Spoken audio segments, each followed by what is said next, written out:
Morning, viewer. Welcome to our Glory Globe TS breaking news. Viewers, researchers at the University of Petersburg and the University of Chicago followed five people with spinal cord injuries who received implanted brain-computer interface devices.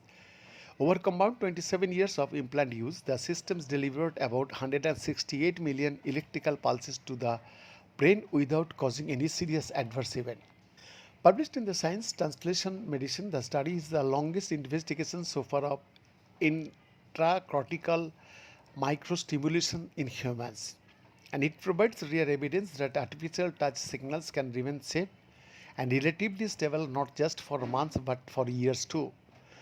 This research plants a flag in the ground for the safety and utility of using brain-computer interfaces to deliver sensory stimulation in clinical settings and eventually in people's homes, said senior author Robert Gunn, associate professor of physical medicine and rehabilitation and a member of Pete's Rehab Neural Engineering Labs School of Medicine. For brain-computer interfaces to have a real impact on people's lives, they need to keep working safely and reliably for years, and this study shows that microstimulation in the brain can do exactly that. Brain computer interfaces or BCIAs translate neural activity into commands that can operate computers, robotic limbs, and other devices.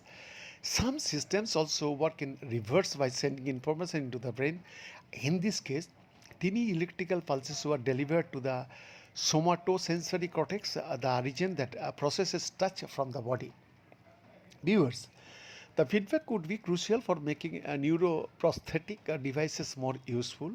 People normally rely on touch to judge pressure, grip, strength, texture, and contact.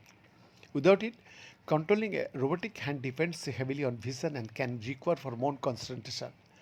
PITS rehab neural engineering labs and research at the University of Chicago have helped push the field forward for more than a decade. In 2012, a PIT investigator right team was among the first to implant electrodes in the motor cortex so a paralyzed person could control a robotic arm. By 2015, the researchers were stimulating the sensory cortex to add a sense of touch.